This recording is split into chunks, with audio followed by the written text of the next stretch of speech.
My father sent me a text at 2 in the morning. Take your sister and run now. Do not trust your mother. I did exactly that. The light from the phone nearly blinded me in the gloom of my room. 3 short sentences that seemed like madness until they suddenly clicked into perfect place. My father had been on a business trip in Seattle for 4 days, one of those monthly trips he took for his consulting firm. Everything was always impeccable, predictable. He never texted after 10 p.m. He never used emergency terms. He never said anything that terrified us. That text broke every rule I associated with my father, meticulous and serene. So, something had gone seriously wrong. I was 17 years old and already knew how to tell when an adult was exaggerating or when they were genuinely horrified. That message was pure terror compressed into 12 words. I yanked the sheet aside. I grabbed the first clothes I found lying on the floor. I pulled on jeans and a sweater while my mind tried to decipher what "do not trust your mother" meant.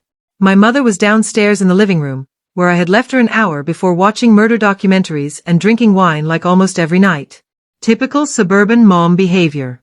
Nothing strange or alarming.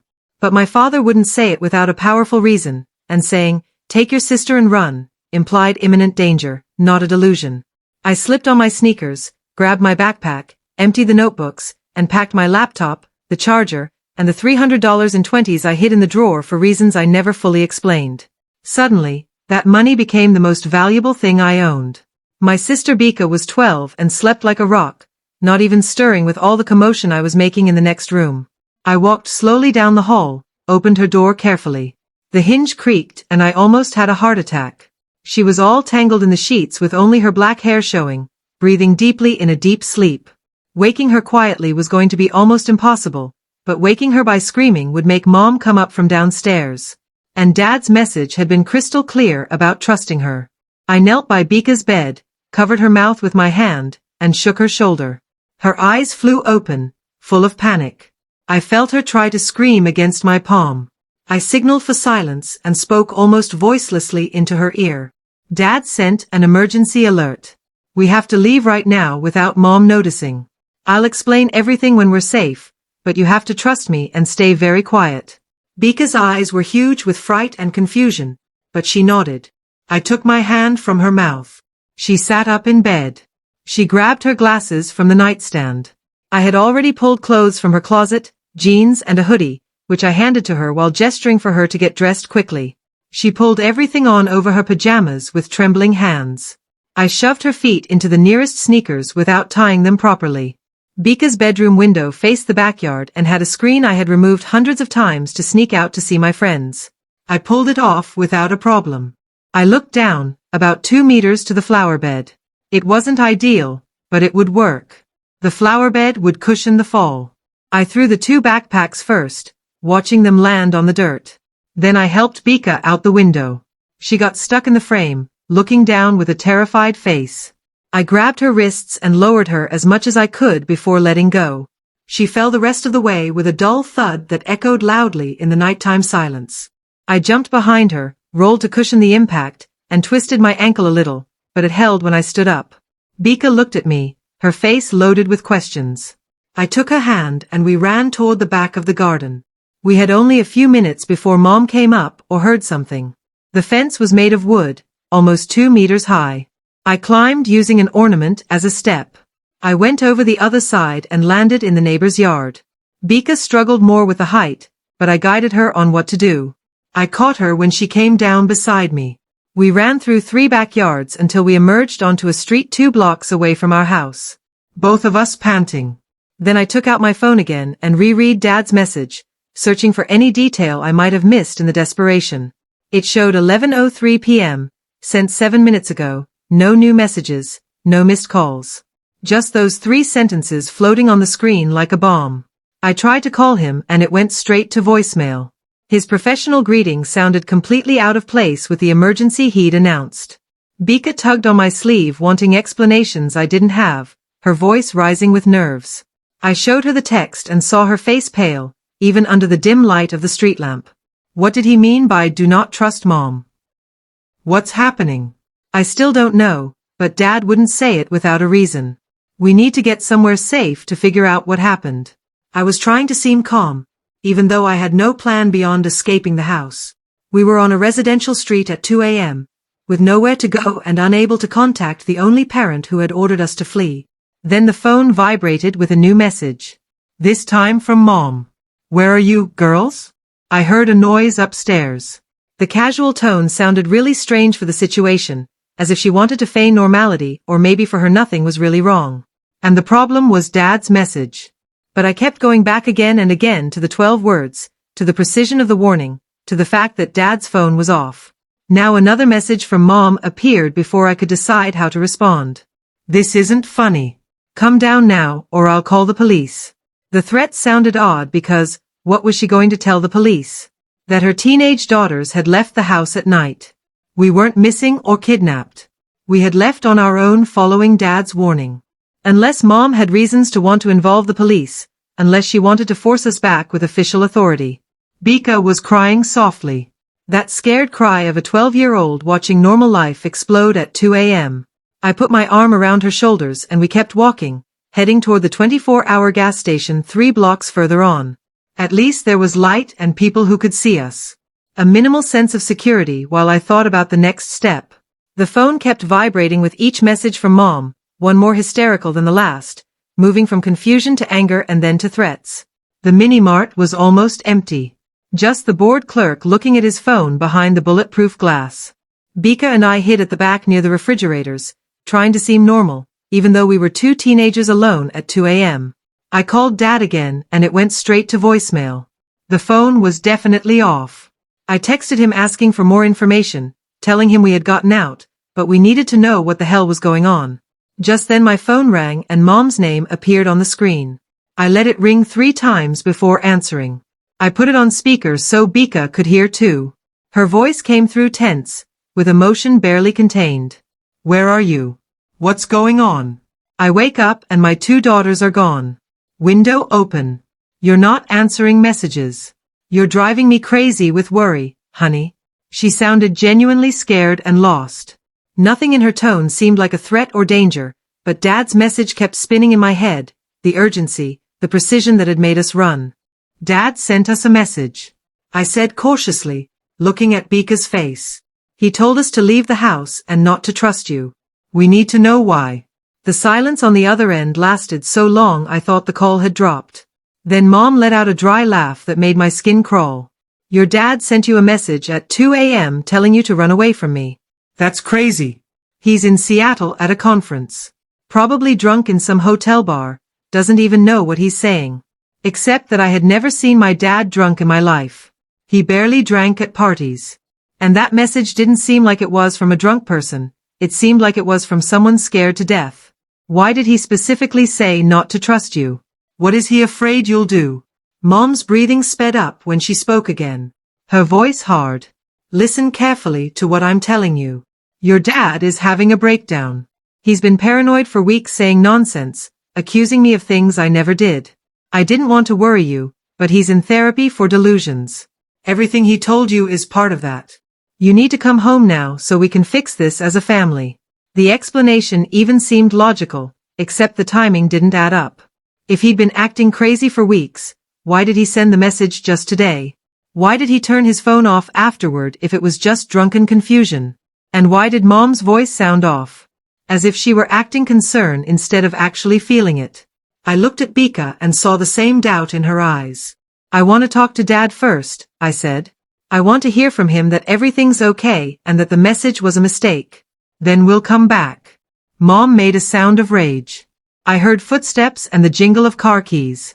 Fine, stay where you are, I'm coming to get you. We'll call Dad together from the car and sort this out. Where exactly are you? Every instinct screamed at me not to say, not to reveal where we were until we understood what was happening. We're at a friend's house. We'll come back when we talk to Dad. I hung up before she could answer and turned my phone off instantly. Suddenly paranoid about tracking, Bika did the same without me asking. Both of us on the same wavelength of distrust. The guy at the minimart was already looking at us weirdly, suspicious. Probably wondering if he should call the police about 2 strange teenagers in his store. At 2 in the morning, I grabbed 2 water bottles and paid in cash, trying to seem calm. We needed to get out of there, but I didn't know where to go. Dad's message just said to run. It didn't give a destination, a safe place, or any contact other than that alert. Bika grabbed my arm as we left and pointed back. A car was coming slowly down the street, headlights off, searching for something.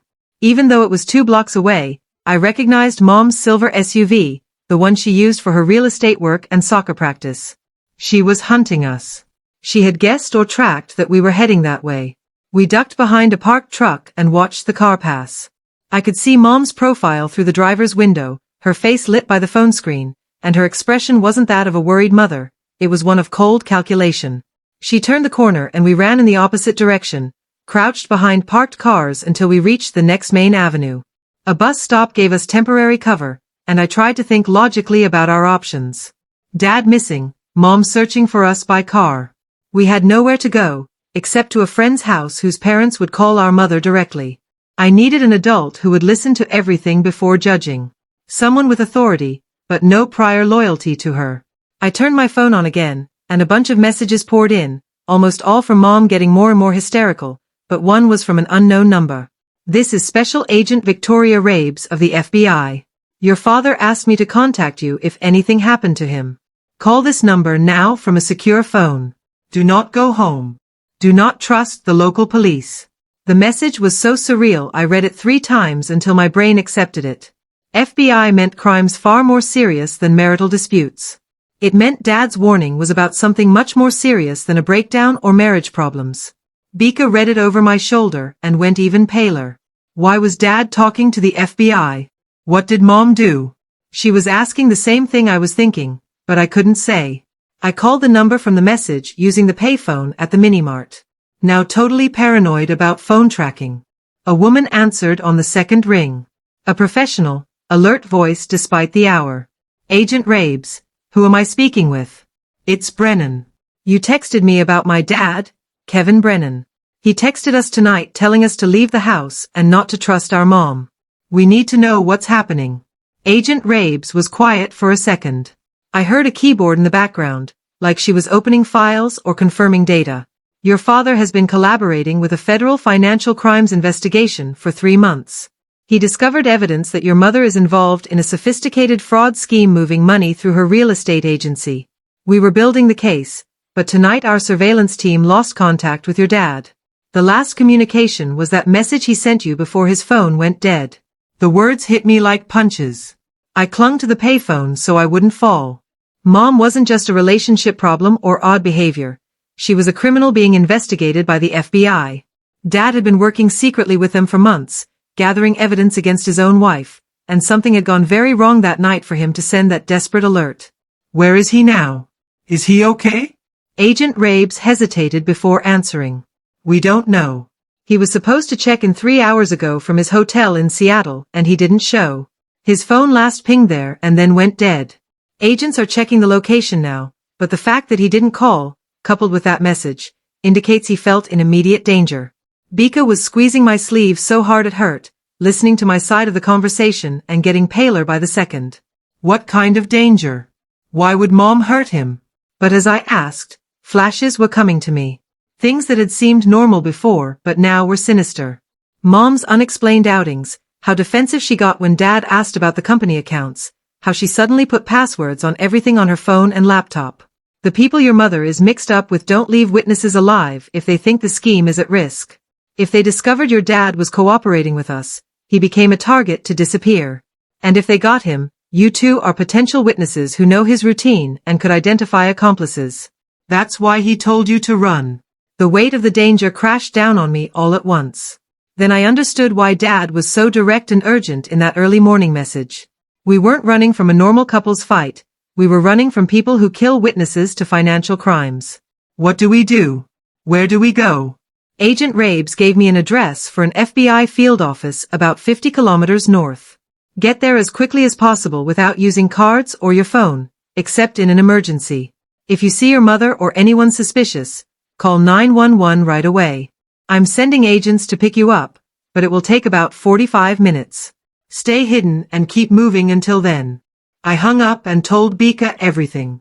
I saw her face go through disbelief, fear, and finally, a hard acceptance.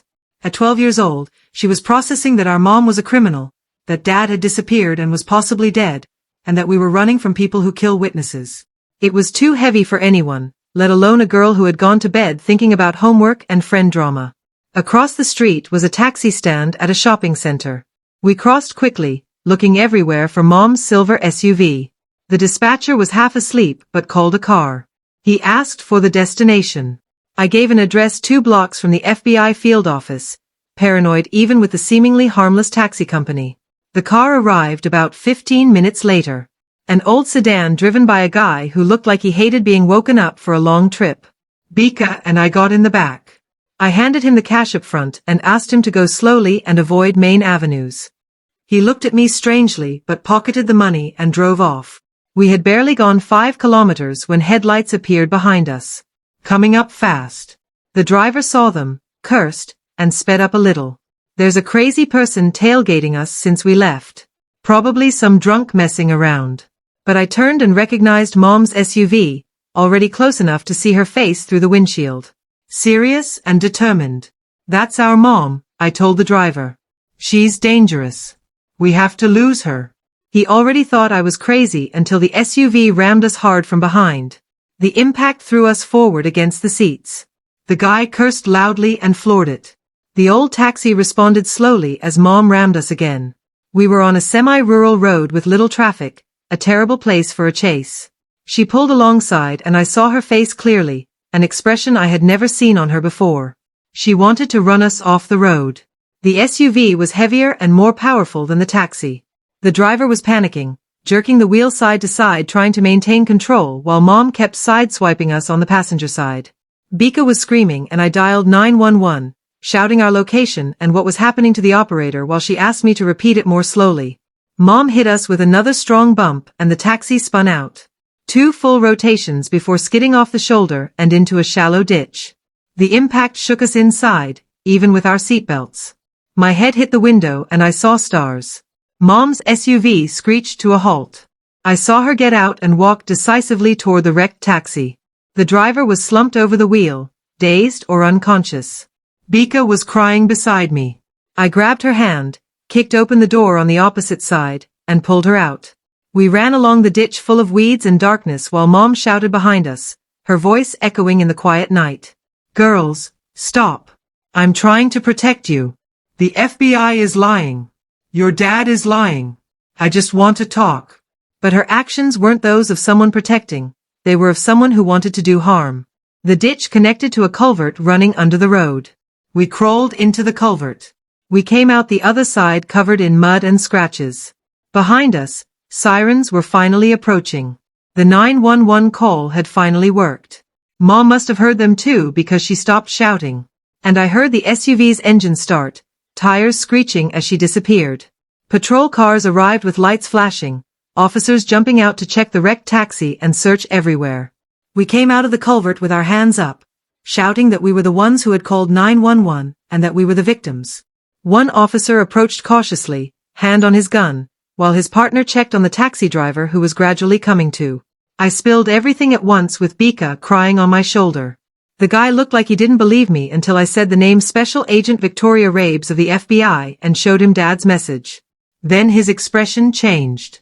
He spoke a code into his radio and told us to wait in the squad car while they checked the story. 20 minutes later, black SUVs arrived with federal agents who showed badges and took us from the local police. Agent Rabes was a woman in her 40s, with a sharp gaze and the face of someone who has seen it all. She threw a thermal blanket over each of us and put us in the car. Your dad is alive, she said bluntly. I felt a knot loosen in my chest. He was attacked in his hotel room tonight, but he managed to fight back. He escaped. He's under protection and asking about you. Your mom's guys couldn't kill him. So they shifted the target to you too, probably to use you as leverage so he wouldn't testify. Bika was crying harder now, relief mixed with exhaustion and pure trauma. Where's Mom? Agent Rabes shook her head seriously. She got away before the local police arrived. There's already a warrant out for attempted homicide, assault, fraud, and a bunch of other charges. Every cop in the state is looking for her, but she's very good at disappearing when she wants to. The drive to the FBI field office was a blur of sleep and shock. They put us through security, took our statements separately, recorded everything about the night and how Mom had acted. Someone brought food, coffee, and blankets.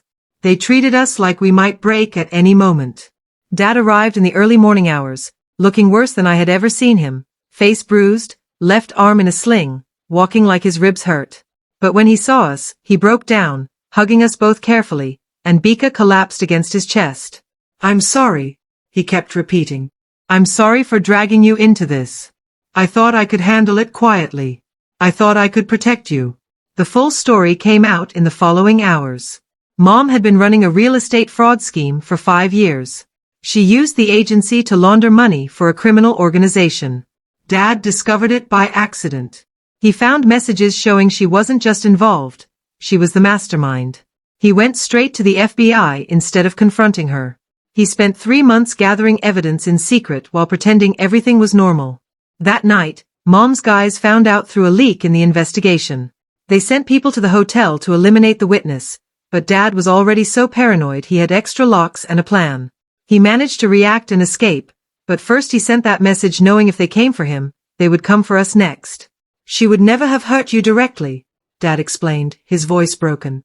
"She wanted to grab you before the FBI could use you as pressure so I wouldn't testify, but when you escaped, when you didn't come home, she lost it. The woman who chased you today wasn't a mom protecting her daughters. She was a criminal protecting her business at any cost." The trial was 8 months later. They caught Mom at the Canadian border trying to cross with fake documents and a pile of cash.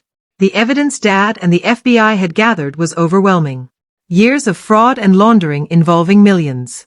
They arrested 17 people from the scheme, but she got the heaviest sentence. 25 years for fraud, conspiracy, attempted homicide, and a list of crimes that took the prosecutor 10 minutes to read. She never looked at us in the courtroom, never showed remorse or tried to explain anything. The woman sitting in the defendant's chair was a stranger with my mom's face. That's when it really hit me that we had lived our whole lives with a criminal without knowing it. Dad testified for 2 days, voice firm though you could see the pain, telling how he had fallen in love with someone who never really existed, who had always been playing a part. Now Bika and I live with Dad in another state. Partial witness protection. We didn't change our names or anything extreme, but there's enough security to sleep without dreaming of an SUV ramming our car. We both go to therapy to process the betrayal and trauma, learning to trust again after the entire foundation of our family collapsed. Dad is rebuilding his consulting business and trying to forgive himself for not seeing the signs sooner, for exposing us to a danger he never imagined. If this story blew your mind, you'll surely want the next ones too. So subscribe and let me know in the comments what you thought.